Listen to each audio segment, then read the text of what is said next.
Bismillahirrahmanirrahim. Assalamualaikum warahmatullahi wabarakatuh. Di sini saya akan membahas materi mengenai hubungan struktur aktivitas antibiotik sebagai tugas ujian akhir semester dari mata kuliah kimia medisinal.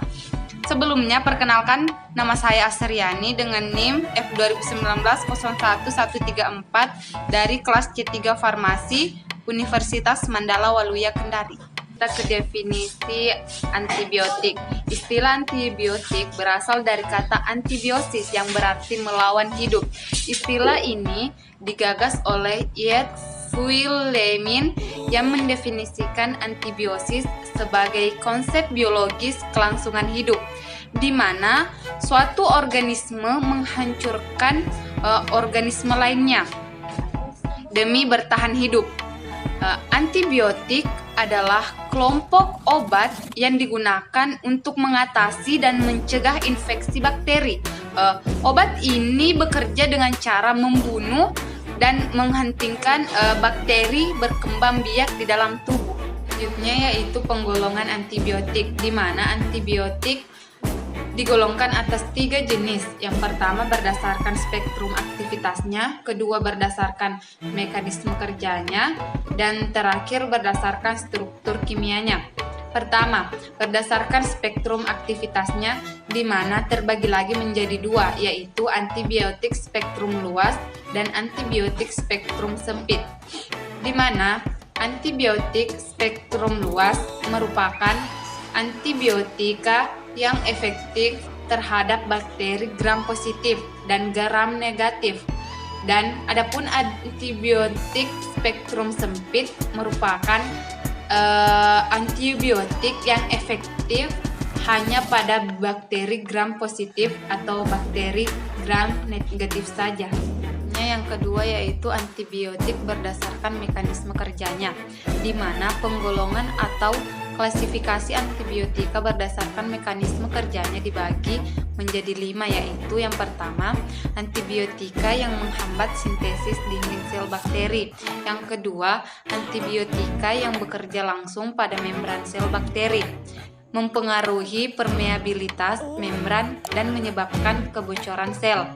Yang ketiga yaitu antibiotika yang menghambat pembentukan DNA atau RNA. Yang keempat yaitu antibiotika yang menghambat pembentukan protein pada ribosom. Yang kelima yaitu antibiotika yang menghambat sintesa asam folat di dalam sitoplasma.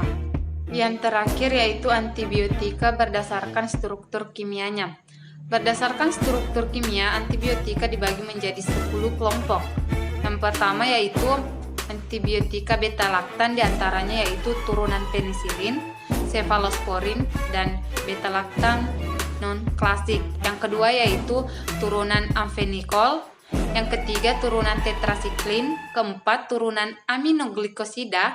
Kelima antibiotika makrolida. Keenam antibiotika polipeptida. Ketujuh turunan linkosamida. Yang kedelapan antibiotika polien. Yang kesembilan turunan ansamisin, dan yang terakhir yaitu turunan antrasiklin. Dari struktur kimia ini akan kita bahas 2 golongan saja, yaitu mengenai golongan beta-laktam, turunan penisilin, dan turunan tetrasiklin. Langsung saja yang ke golongan pertama yaitu antibiotika beta-laktam. Antibiotik beta-laktam merupakan golongan antibiotik yang pertama kali ditemukan. Meskipun sampai sekarang banyak golongan antibiotik dengan berbagai variasi sifat dan efektivitasnya terhadap bakteri, namun demikian antibiotik ini masih sering dipergunakan sebagai obat pertama dalam mengatasi suatu infeksi. Bisa dilihat pada struktur kimia beta-laktam. Nah, kenapa dikategorikan sebagai antibiotik beta-laktam? Karena dia mempunyai cincin beta-laktam. Bisa dilihat pada strukturnya di sini alfa, dan di bagian sini beta, dan betanya mengikat amin, jadi dia disebut beta-laktam. Penisilin. Penisilin adalah sebuah kelompok antibiotik beta-laktam yang digunakan dalam penyembuhan penyakit infeksi karena bakteri, biasanya berjenis gram positif. Penisilin bekerja dengan menghambat pembentukan dinding sel bakteri dengan menghambat digabungkannya asam N-asetil muramat dan non-esensial ke dalam struktur mukopeptida yang biasanya membuat sel menjadi kaku dan kuat. Struktur dasar penisilin terdiri atas cincin thiazolidin yang menyatu dengan cincin beta-laktam. Seperti ditampilkan pada gambar ini, dia cincin beta-laktam. Kedua, cincin ini merupakan inti dari turunan penisilin serta diberi nama 6 amino penicillinic acid atau 6-APA. Ini dia 6-APA-nya.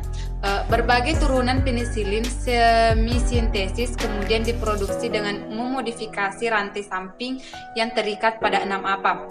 Ini dapat dilihat rantai samping penisilin yang berikatan dengan 6-APA. Baik rantai samping dan 6-APA keduanya penting untuk aktivitas antibakteri dari turunan penisilin. Selanjutnya, hubungan struktur aktivitas penisilin. Yang pertama, penisilin yang tahan asam karena adanya gugus penarik elektron seperti gugus fenoksi yang terikat pada rantai samping amino. Gugus tersebut mencegah penata ulangan penisilin menjadi asam penilat yang terjadi dalam suasana asam. Yang kedua, penisilin yang tahan terhadap beta-laktam karena adanya gugus merua pada rantai samping amino, misalnya cincin aromatik yang pada kedudukan orto mengandung gugus halogen atau metoksi.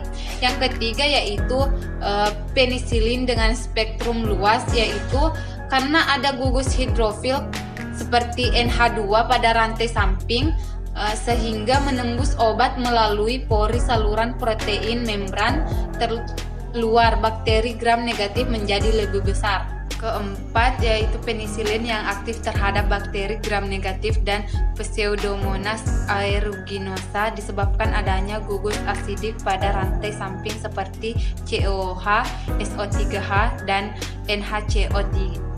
Yang kelima, penisilin yang bekerja sebagai prodrug atau praobat didapatkan melalui cara-cara seperti yang pertama dibuat dalam bentuk garamnya, contohnya prokain penisilin G dan benzatin penisilin G.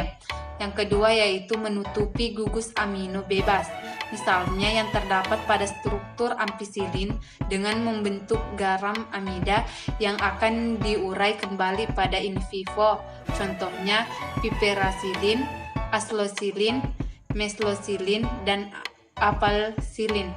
Yang terakhir yaitu membentuk ester pada gugus karboksil yang terikat pada atom C3, contohnya bakampicillin, rifampicillin, dan talampicillin. Yang kedua yaitu antibiotik turunan tetrasiklin. Antibiotik turunan tetrasiklin merupakan turunan oktahidronaftasen yang terbentuk oleh gabungan 4 buah cincin serta memiliki 5 atau 6 pusat atom C asimetrik. Turunan tetrasiklin merupakan antibiotika poten yang memiliki aktivitas berspektrum luas baik terhadap bakteri gram negatif maupun bakteri gram positif. Oleh karena itu, tetrasiklin merupakan obat pilihan untuk berbagai macam penyakit infeksi. Bisa dilihat struktur dari tetrasiklin pada gambar. Itu hubungan struktur aktivitas turunan tetrasiklin. Yang pertama yaitu cincin D harus merupakan cincin aromatik dan cincin A harus tersubstitusi pada setiap atom karbonnya dengan tepat untuk kepentingan aktivitasnya. Yang kedua, cincin B dan C dapat mentoleransi perubahan substituen selama sistem ketoenol, yaitu C11, C12, dan 12A tidak berubah dan terkonjugasi pada cincin fenol.